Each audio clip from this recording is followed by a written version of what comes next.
what is the end goal of all this? Like to get rich, to make a living doing this, or All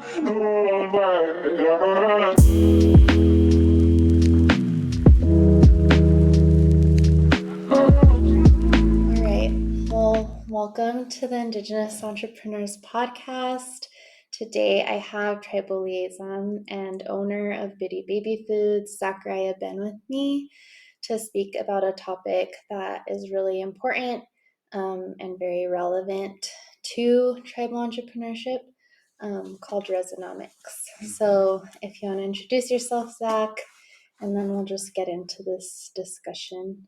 Yeah, hi. Thank you for having me. My name is Zachariah Ben. I am the owner and co-founder of Bidii Baby Foods LLC. We are domestically incorporated as an agriculture cooperative on the Navajo Nation. We specialize in producing traditional baby food, and so from there, really trailblazed a lot of the challenges of what it takes to develop a business on the Navajo Nation, and of course getting in touch with UNMRI and being able to understand um, those challenges, why they exist, especially for our current and future entrepreneurs, and being able to um, create solutions based off of those challenges out of our experiences. So, thank you again for having me here today. Mm-hmm. So over the time we've known each other, you've come up with this term called Rezonomics. Mm-hmm. So what is Rezonomics?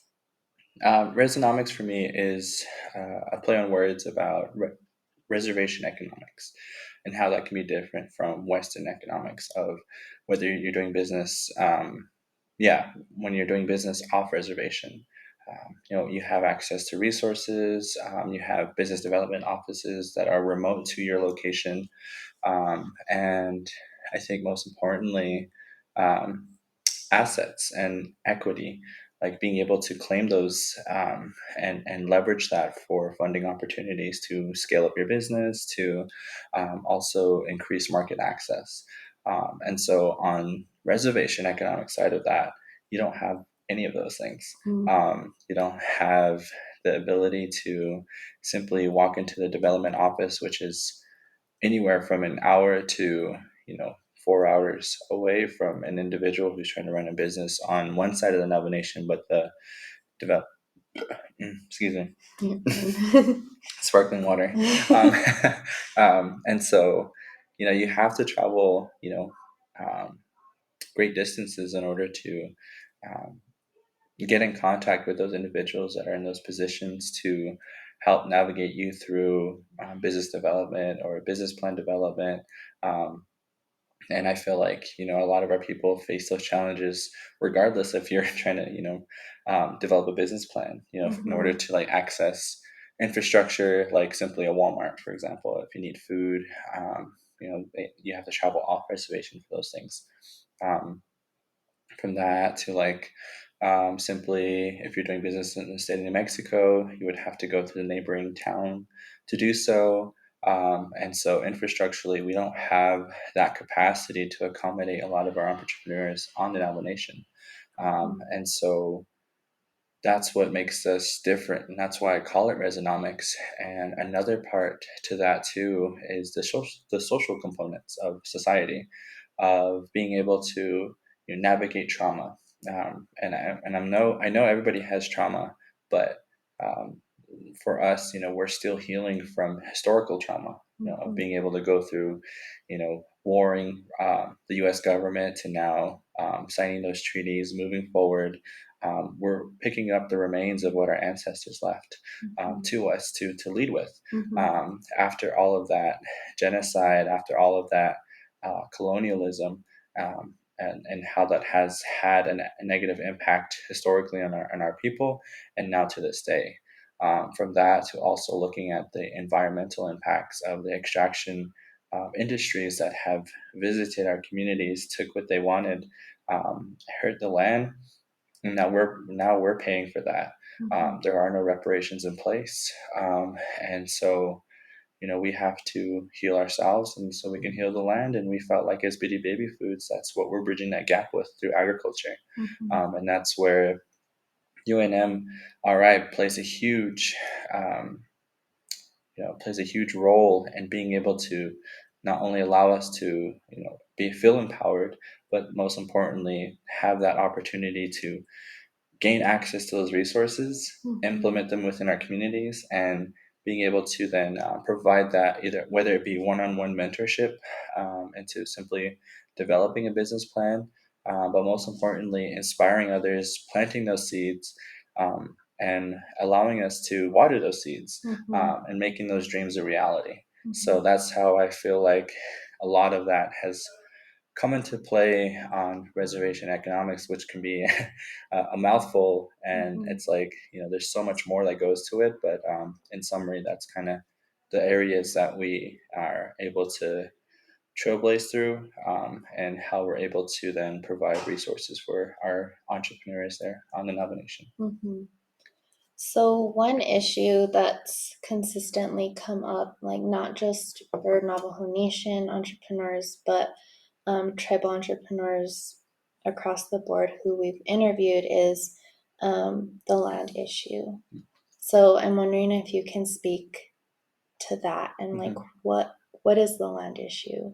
Yeah, this is something I was talking about with our one of our prior tribal liaisons that we had on board, Angelo from Bison Star.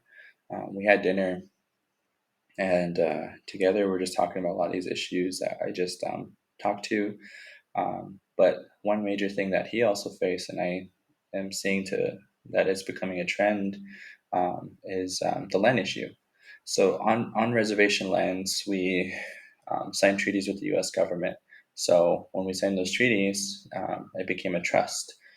So that land is entrusted into us, which we are then allowed to, be sovereign members, sovereign government, and being able to, have our own governmental structure, police force, with the oversight of the U.S. government and the Bureau of Indian Affairs.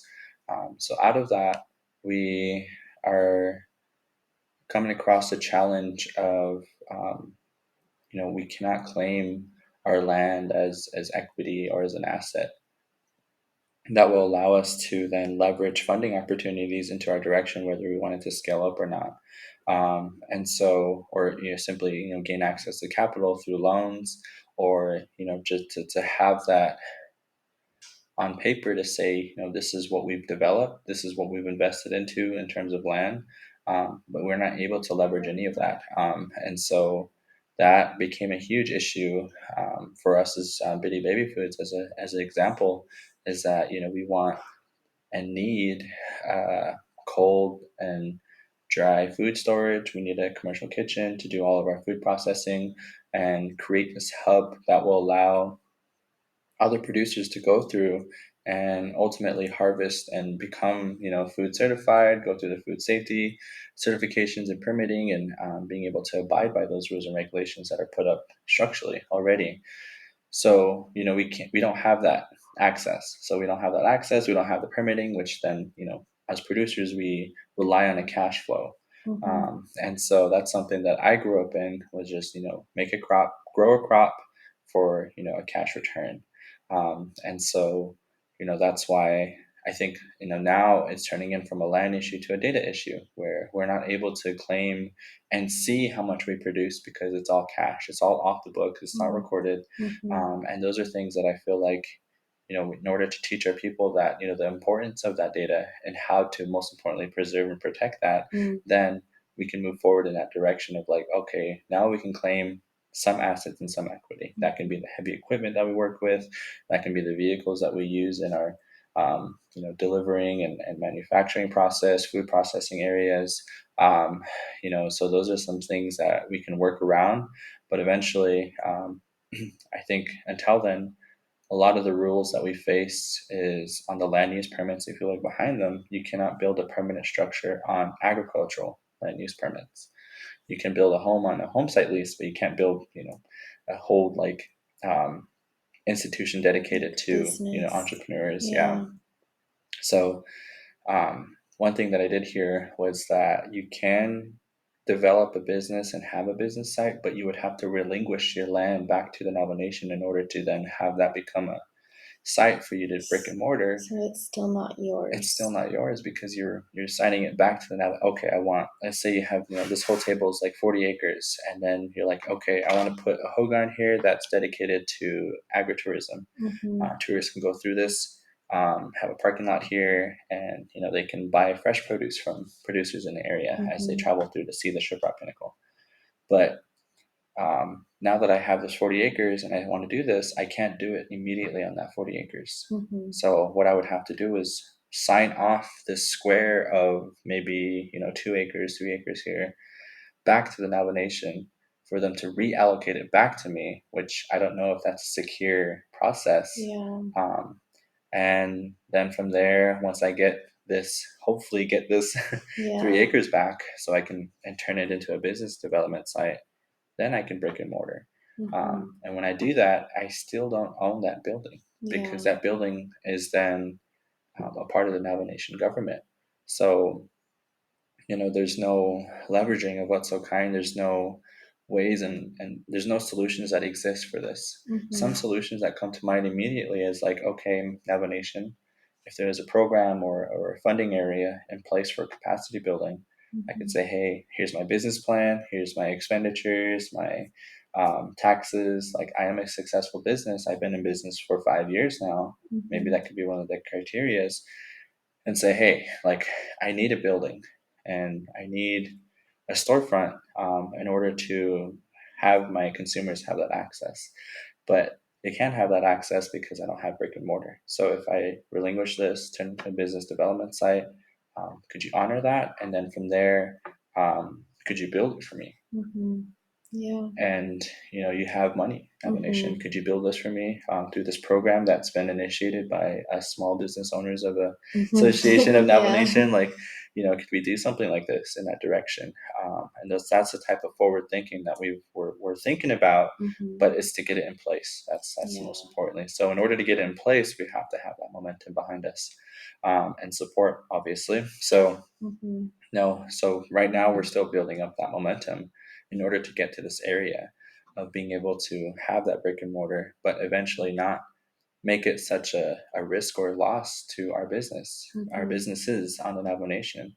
And so, those are some of the ways that we're working around these things, and hopefully get some policy going in that direction to where we can have a successful business, have a brick and mortar without taking any losses. And so right now, currently, if I did this, I so happen to get 3 acres back. I invest $1 million into a whole building there, business development office, or like a little agricultural hub center for food safety trainings and certificates to go through, future producers to go through. No matter how much I invest and make this building, it won't be mine. And which is a huge issue. And so those are things that we feel like, what can we do to work around that? And ultimately, that's what exists now. And so I feel like a lot of reservation businesses go through this barrier and are having trouble and get hung up and fall off that cliff. And so some businesses rely on a storefront. So we are in the era of online e-commerce, but I feel like that's still an advantage that we don't have and is not given to us, and that's what's keeping us adverse there on the Navajo Nation, where it is barren. Where if there's not growing next to the river, then it's just sitting there and idling. And those are opportunities that should and could exist, and that's what we're working towards slowly. But right now, as we gather more information, gather more challenges, that is the trend that we're seeing.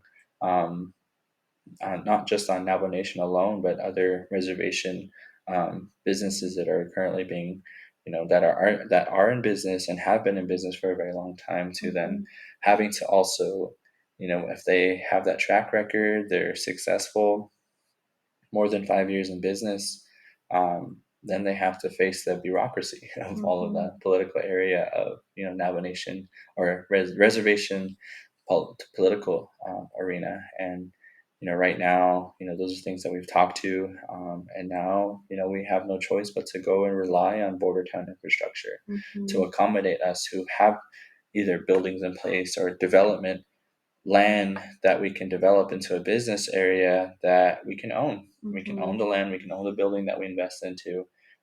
There's funding in there that does exist, but it's off reservation. I still continuously being a part of that narrative that our people on the reservation wish for storefronts like this to exist, wish for resources or food access, for example, from our market like to exist, so that they can just drive on by and say, hey, Bidii Baby Food Farms, and go in there and get some fresh produce. And currently they can't. So those are things that we're having to face, and but that's been a huge issue for all the years that I've learned about these things. And those are things that I wanting to change through our business model, and being able to provide those opportunities for our youth.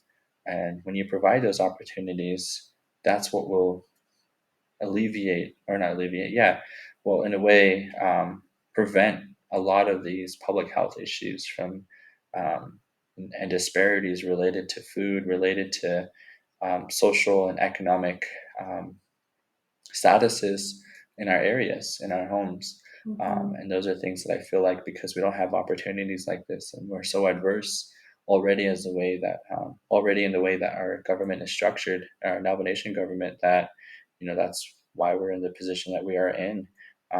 And because we have only 13 grocery stores spanning across the Navajo Nation, which covers the size of West Virginia, the state of West Virginia, when West Virginia has 50 or 100 grocery stores. So those are things that I feel like just simply that, to also about 30% of our people still don't have access to running water and electricity.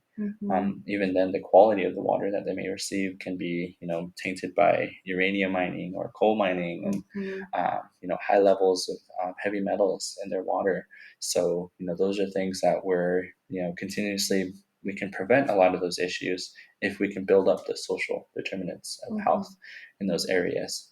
Economic opportunity will provide that. If you have, opportunity there, then you have opportunity to access of a quality healthcare, access to quality of education and services, and ultimately then housing, and then the infrastructure. All those areas will be taken care of because this hub is taking care of your community in that sense. And that's how we see Bidii Baby Foods as providing that social return of investment, rather than looking at an individual return of investment. We're looking at a social one, knowing that we're investing these and developing these areas in which have not seen light for years now. And those are things that we feel like, these challenges exist because it will continue to adverse our people, which are still healing. And this will help them to move forward in that direction. Yeah. Like you're saying, there's a lot of challenges right now, especially when it comes to opening and running your business on the reservation. But there's also a lot of movement, I think, of people wanting to do that, to open their business. And so it'll hopefully push towards solutions and change. So I'm hopeful and excited, but I'm just wondering, because you mentioned a few solutions that you have in mind, what are some other things that you think might need to happen? Or also, I guess one of my other questions that it's come up with in conversations I've had is, since there are people wanting to start their businesses on the reservation, they're like, well, what's the best model? Because running your business on the reservation is very different from running it off the reservation. As you've mentioned, there's a lot of challenges. So what are some solutions that you and Bidii Baby Foods have come up with, as well as what do you think is a potential model or solution that businesses can turn to? Well, I think that's where we're unique as entrepreneurs. Building a reservation-based business is, we're socially, environmentally aware and cognizant of like all the challenges of that's the reason why we want to do these businesses, is to provide that opportunity, or access to, these whatever we want to provide and market. And so with that in mind, I think it's really about, for example, we as Bidii Baby Foods, we have an agriculturally based product that is dehydrated, shelf stable, and so when you build your business plan, it should be to the area that you're serving. Like look at the data, look at the experiences that your consumers go through. What does the ecosystem look like? Map that out. And I think that you map that out, you are able to then determine your prices, determine your success rate, which is also being able to rely on your consumers to then you can get revenue off your profits there. So when you're looking at all of that, I think those are things to up to 2 years for sure. You're going to be developing. You're going to be going through trial and error. So I guess, plan that ahead. Plan ahead to always plan for the worst on reservation, unfortunately. And that's why I feel like, those things need to,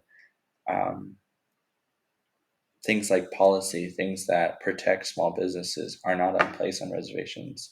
And they're barely on place off yeah, reservation. barely. Yeah. And that's, I think I'm speaking towards like the insurance opportunities, for example. Okay. If something like if you're building with a burn, Yeah.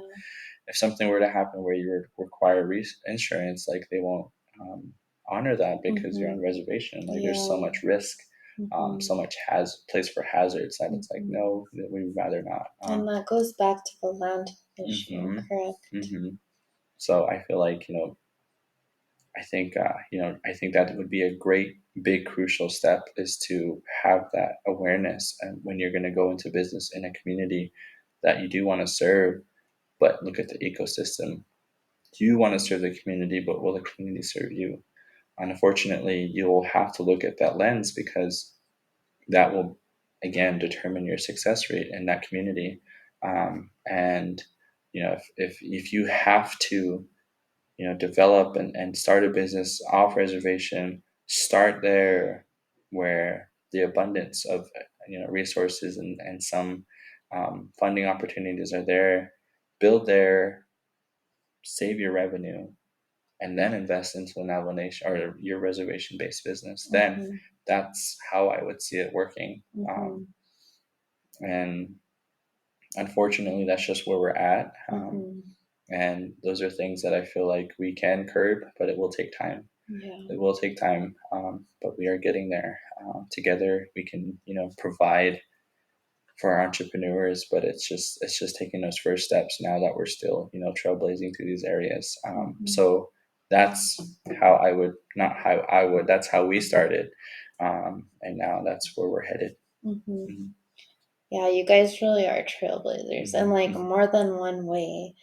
But let's say 10 years, 20 years from now, what would you like to see, like the fruits of the seeds that you're planting? Yeah. Well, I think right now, the fruits of labor,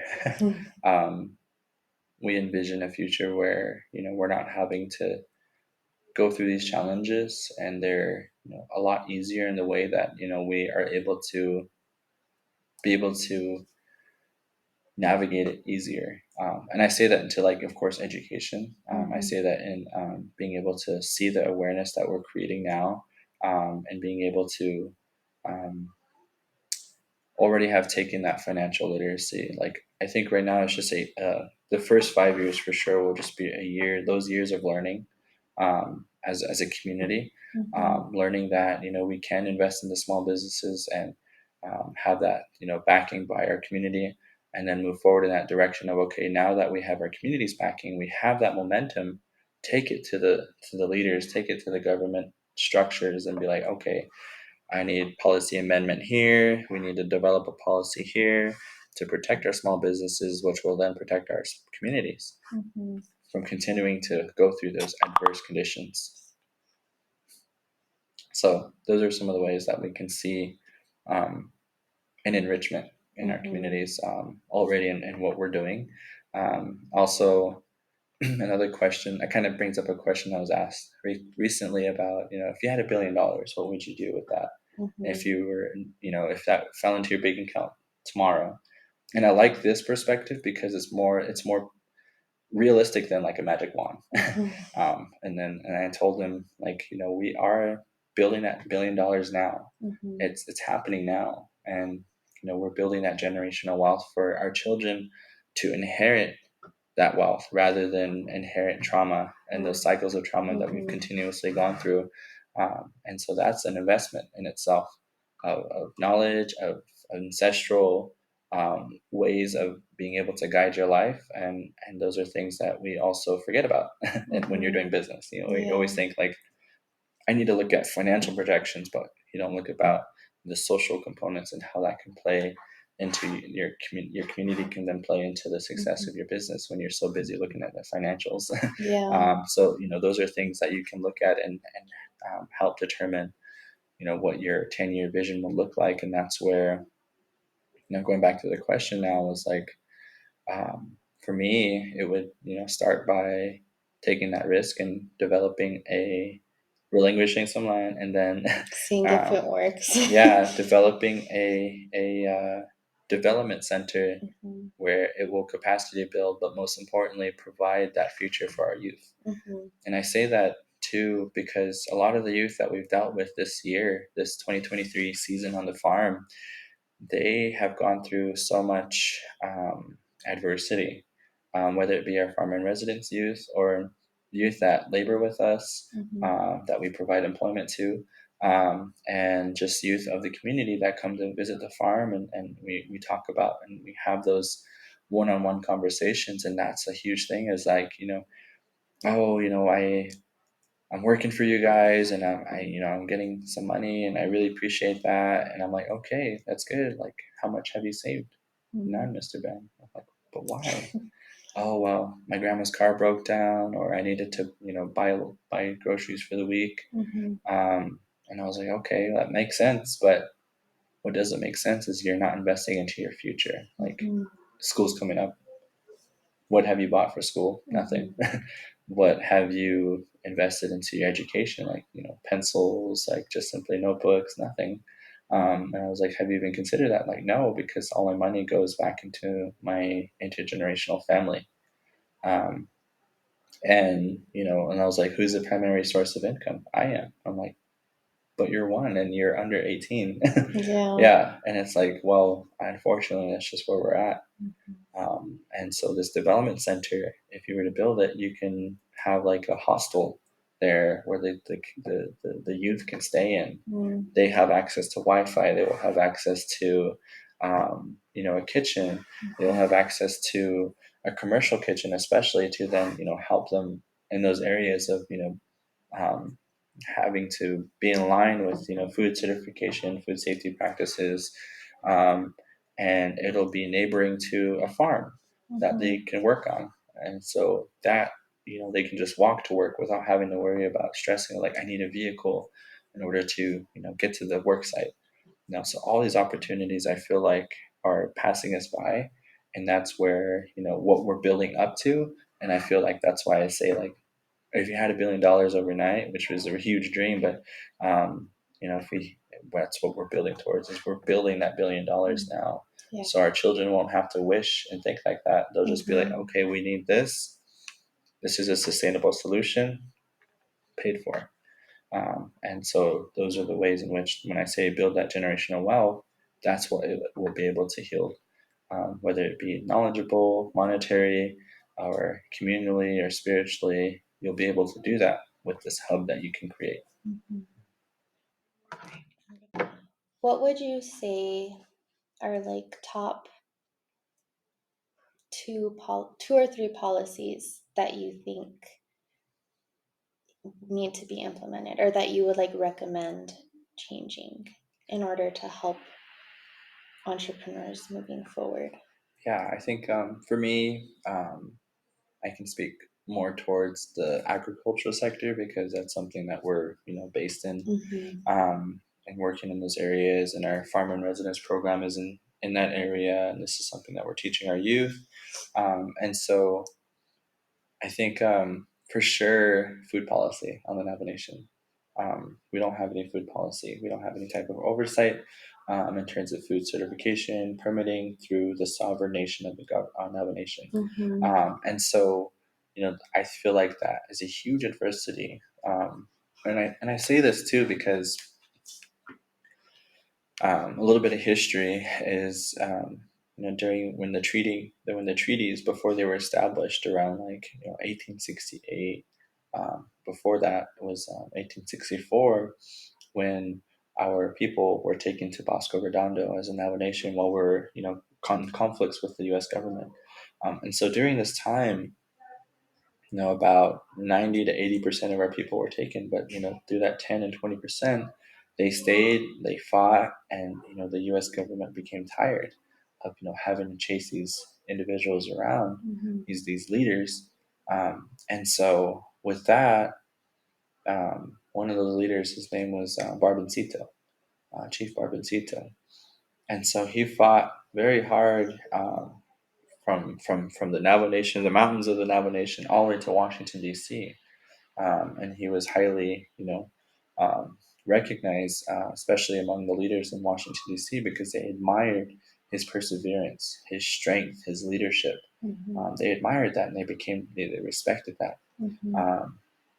I mean, it took years of war to do that, but they got recognized, and so out of that recognition, and he knew this, was he leveraged that to be able to advocate for his people back home, and that was in order for us to live a fully agrarian lifestyle, which is a lifestyle that we Navajo people, that's the base of our ceremonies, our culture, and the way and who we are. It always goes back to the land, right? Yes, it goes back to those natural resources, and those natural resources we sometimes forget. When we think of natural resources, we think of water, land, other fossil fuels and such, but we forget that our biggest natural resource is the youth. And so Barboncito was wanting that investment towards the future. So in order to do that, we had to protect it here and now in these treaties when we signed for peace. The U.S. government wanted us to be further south, and that's where they had taken us, was like Bosco Redondo area,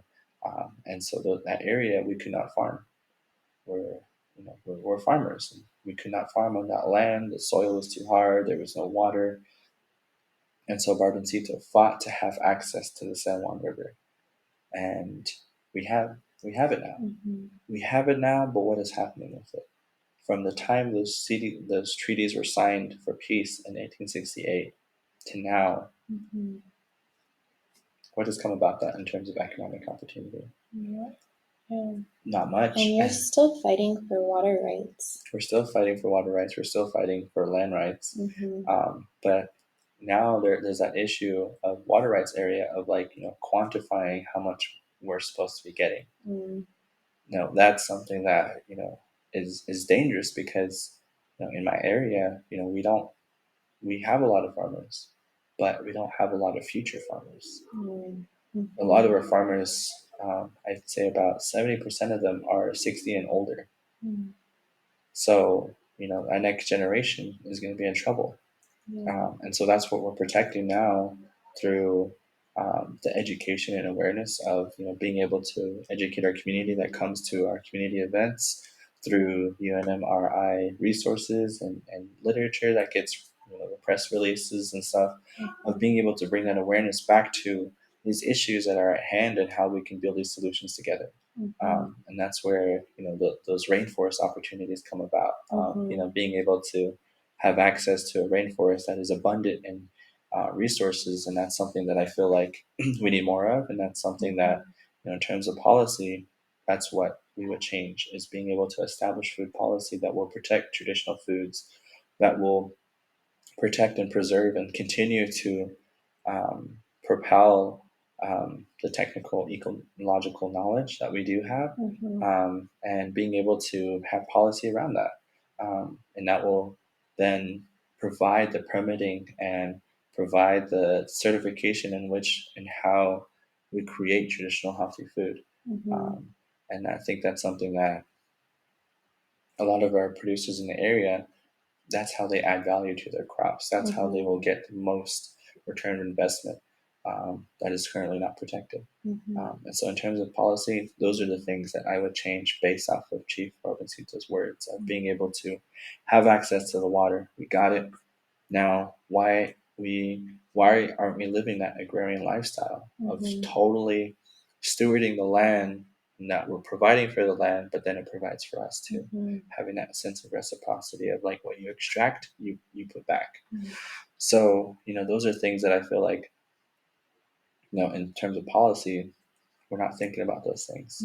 We don't have those things protected. And that's what I feel like as a business owner is a huge hazard to our future as producers in that area in the northwest region of New Mexico state.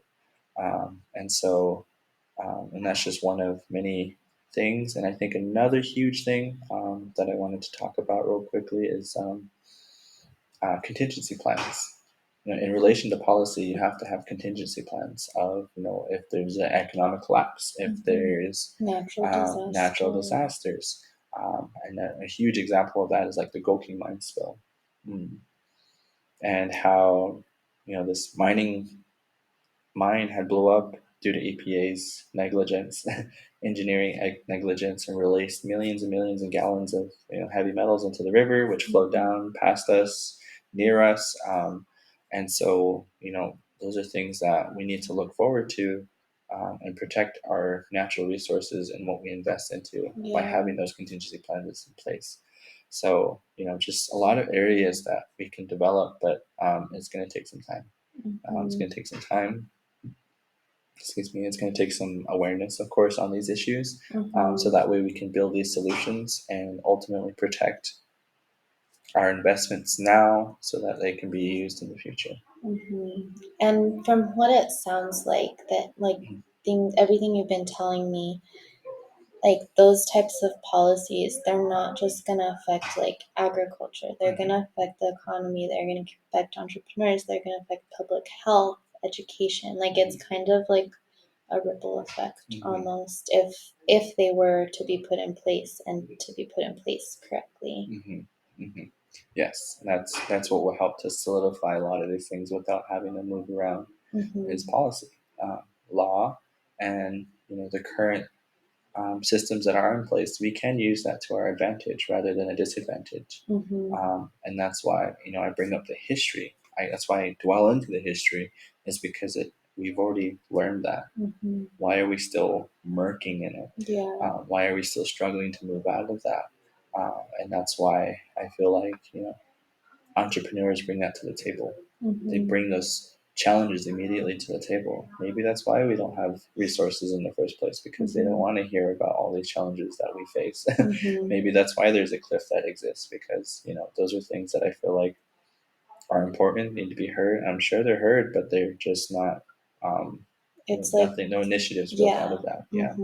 It's like, we hear you, but then there's no real actionable solutions created. Yes, and so that would be the call to action. As far as like the work you're doing with the youth, you have a lot of programs to train up and coming farmers and just teaching people the traditional agricultural practices, and then also the entrepreneur component to it. What are some like pathways or things that you've been able to do to educate those youth?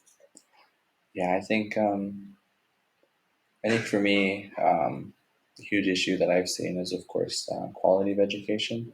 And for me, a lot of the youth that we work with, we tell them, and that's our criteria for employment is you got to have A's and B's, and they struggle with that because they're like, why can't we just work full time as a farmer like you? And it's like, well, you need your education to help you to understand what we're teaching about on the Western ways of living. And that's where, we as Indigenous people, we're very good at adapting. And so right now we need to adapt to our current conditions. We're not, we're fighting it. We're fighting it, and that's what will continue to adverse us. It's here, it has happened. So that's what I'm teaching the youth, is using the land to have that key to a future. And that's where, land-based learning comes into play a lot, because these individuals, they go through so much at home. And that's where I come from, a place of trauma. But what can I do to not continue those cycles? And that was building a business, building a place, a safe space for our children to thrive in. And I say children as in our youth in general, and the family that we've created on the farm. And those are things that I feel like are not talked about enough. The mental well-being of our youth, especially in today's society, where it's kind of counterintuitive of having social media where you're connected but you become so disconnected. And so those are things that we talk about on the farm, is being able to let loose those innate tools that are inside of ourselves, those tools of being able to look at the constellations, and understand the constellations and the cycles of the universe, of being able to come in tune with that and saying, okay, the star says it's time to plant, so we'll plant today. That's awesome. Being able to look at it again, and oh, it's winter's coming. Okay, well, we got to harvest. We got to get ready, and get ready and get your harvest going. You share that with your community, your ceremonies, your family. And then from there, it's like, okay, winter's here. What do we do? Oh, ceremonies. Now we do our winter ceremonies. And so, we don't think about those things anymore. We don't think to look up, and we just think, oh, look at the glistening. It's so pretty. Take a picture, and you store it externally. And that's something that I feel like, these tools that are very great today, that have evolved out of these innate tools within inside ourselves. Like, in order to capture that sunset, what do we do? Oh my gosh, it's so pretty. Instead of just looking at it and capturing it with your eyes. It's stored externally in this hard drive. Yeah. But what about the hard drives that are in here and in here? So we're not tapping into that. So that's why we always feel so disconnected, or not fulfilled, or being able to not have that feeling of like, oh, I'm content, because we're so busy surviving. We're contributing to Americana. We're storing everything externally, and our experiences that we go through are not meaningful because it's external, not internal. And so internally, what do we put there now? It's trauma, it's hurt, it's pain, and that's why there's that disconnect. And so now it's like, what can we do to move past that? And that's what we teach the youth there, is being able to let go of those traumas in here, let them out on the farm while you're working through the heat, while you're sweating through planting, and you're going through the labors of harvest, and you're so sore at the end of the day that you're tired. You're actually tired. You're physically and mentally tired for having to think about what needed to happen for the day, what's going to happen. You're planning ahead. You don't have time to be looking at social media. You don't have time to be like, oh, I wonder what so and so is thinking. I wonder what they're talking about at high school about me, or all these like little social cues that did they like my picture? Exactly. You're just like content. Like, I farmed today. I feel good. Yeah. And I need to rest so I can do it again tomorrow. And those are things that are taught on the farm. Those are things that you get to experience, and those are healing. Those are healthy trauma. That's what you replace with the trauma that's in here, is the healthy parts of being able to persevere through the heat, have that discipline to go through schooling, but then right after school you have to go to the farm because you got plants that rely on you and your stewardship. And that's where you get filled with that passion and that love that you get to give to your plants and your farm, and that's what you're able to feed your community with. And that's where our farmer in residence program comes into play.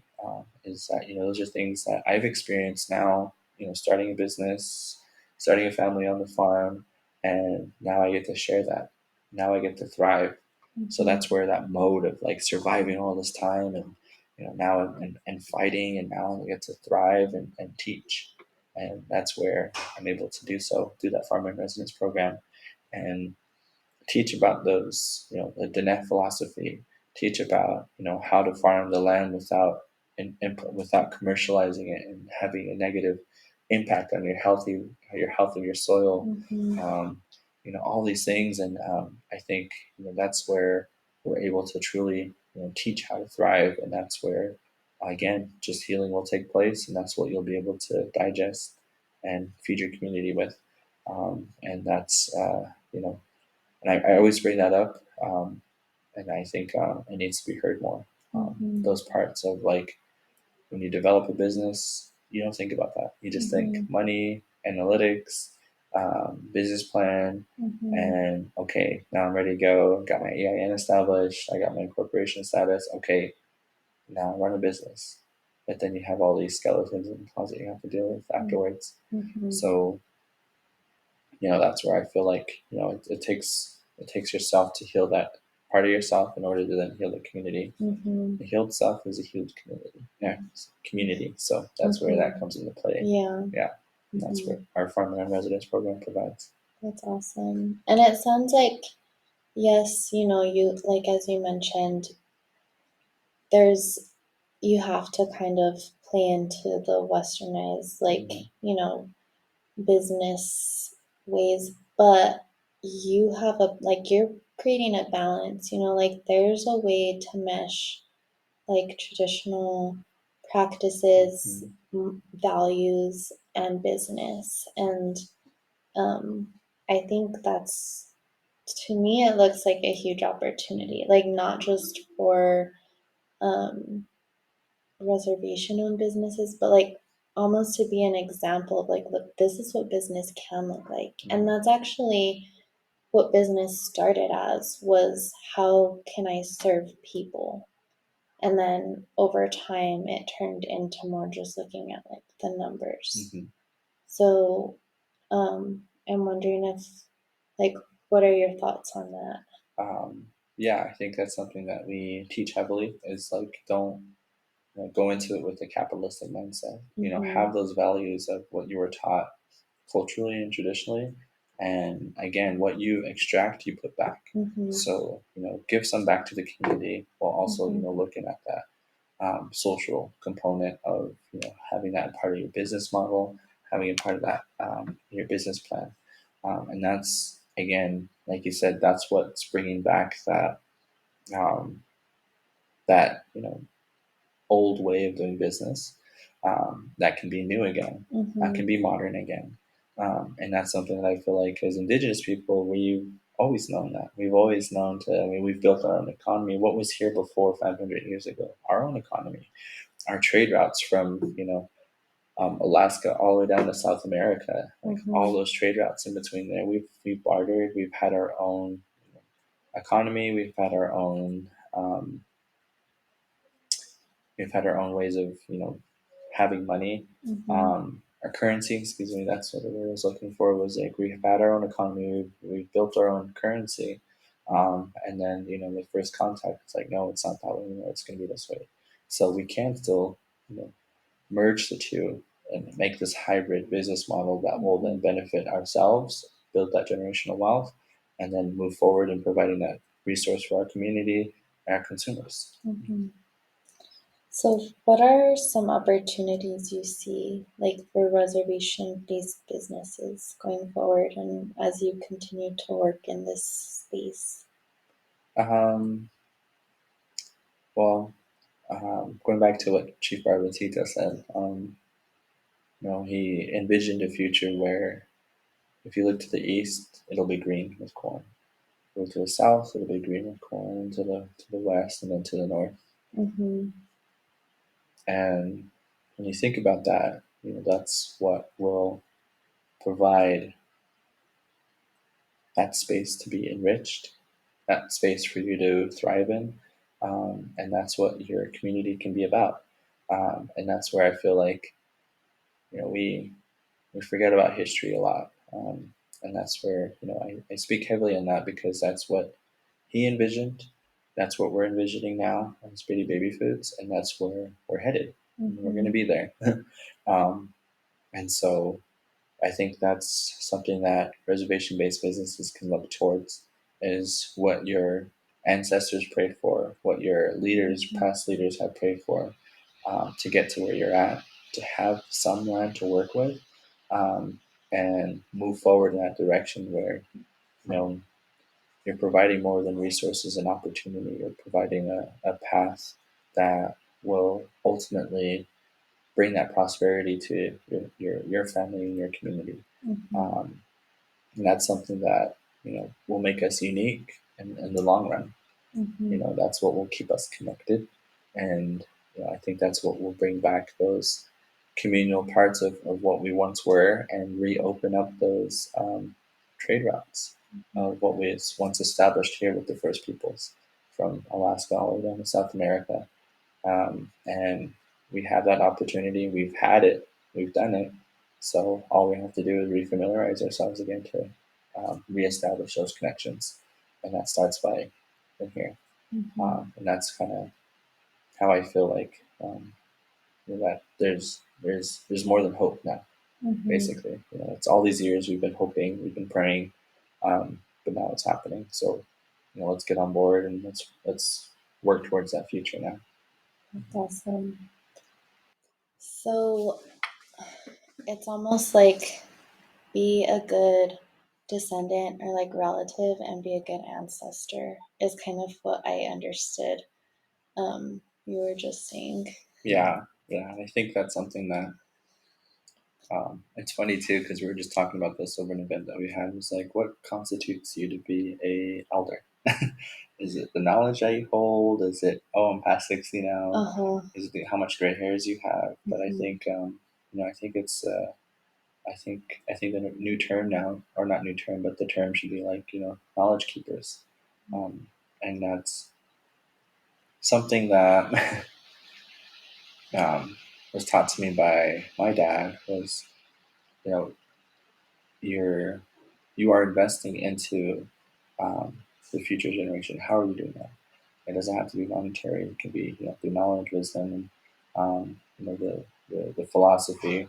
And what you're doing is you're, again, kind of tapping into that innate part of yourself of like reestablishing those innate tools. And that's when you look at people, you look at them as a cultural repository of being able to house that knowledge, house that wisdom, house those ways of how they can, conduct their life, or, guidance and navigation and all these things come into play. And that's what we're now looking at now, is we are building that in that direction of being able to provide that source of education, awareness, and wisdom into that direction for our children to be those cultural repositories, invest into them, fill them up, and that way they can use that to invest into their future.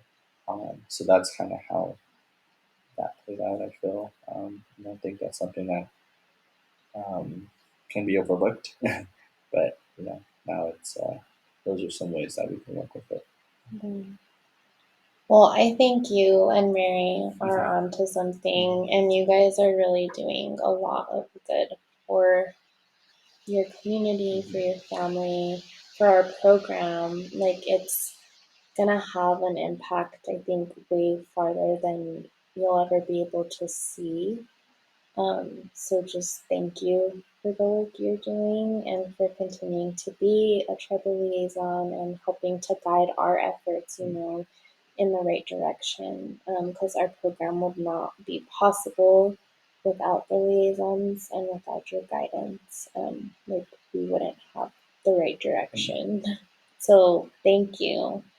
And before we get off, I just want to ask if you have any last thoughts or anything you'd like to share while we're still here. I think not to sound too redundant, but we talk about youth a lot because we do have young children, and a lot of what we're doing is for them, and then our children after that.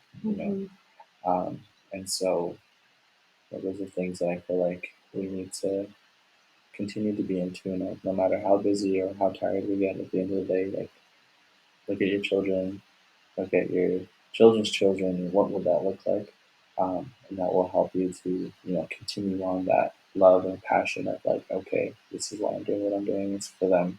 Mm-hmm. And so, leading off with that quote of like, if your children are a product of their environment, why don't we change that environment? Mm-hmm. And we as parents, providers, educators, farmers, entrepreneurs, we can provide that environment. We can provide that future, and it starts now.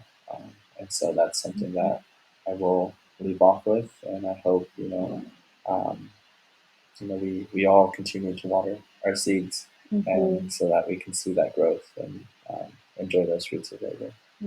Well, thank you so much for your time and your wisdom and like your continued service as a liaison. Yes, thank you. Thank you so much, Cecilia. Thank you to the UNO Rainforest Innovations. I think it was a wonderful opportunity, and it will continue to be.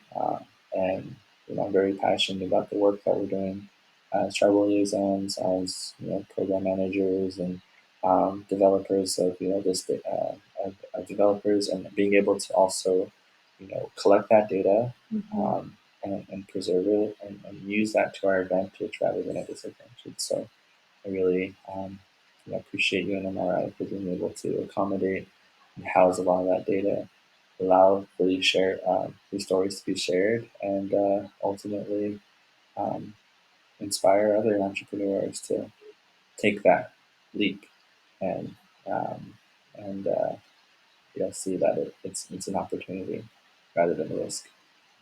Thank you.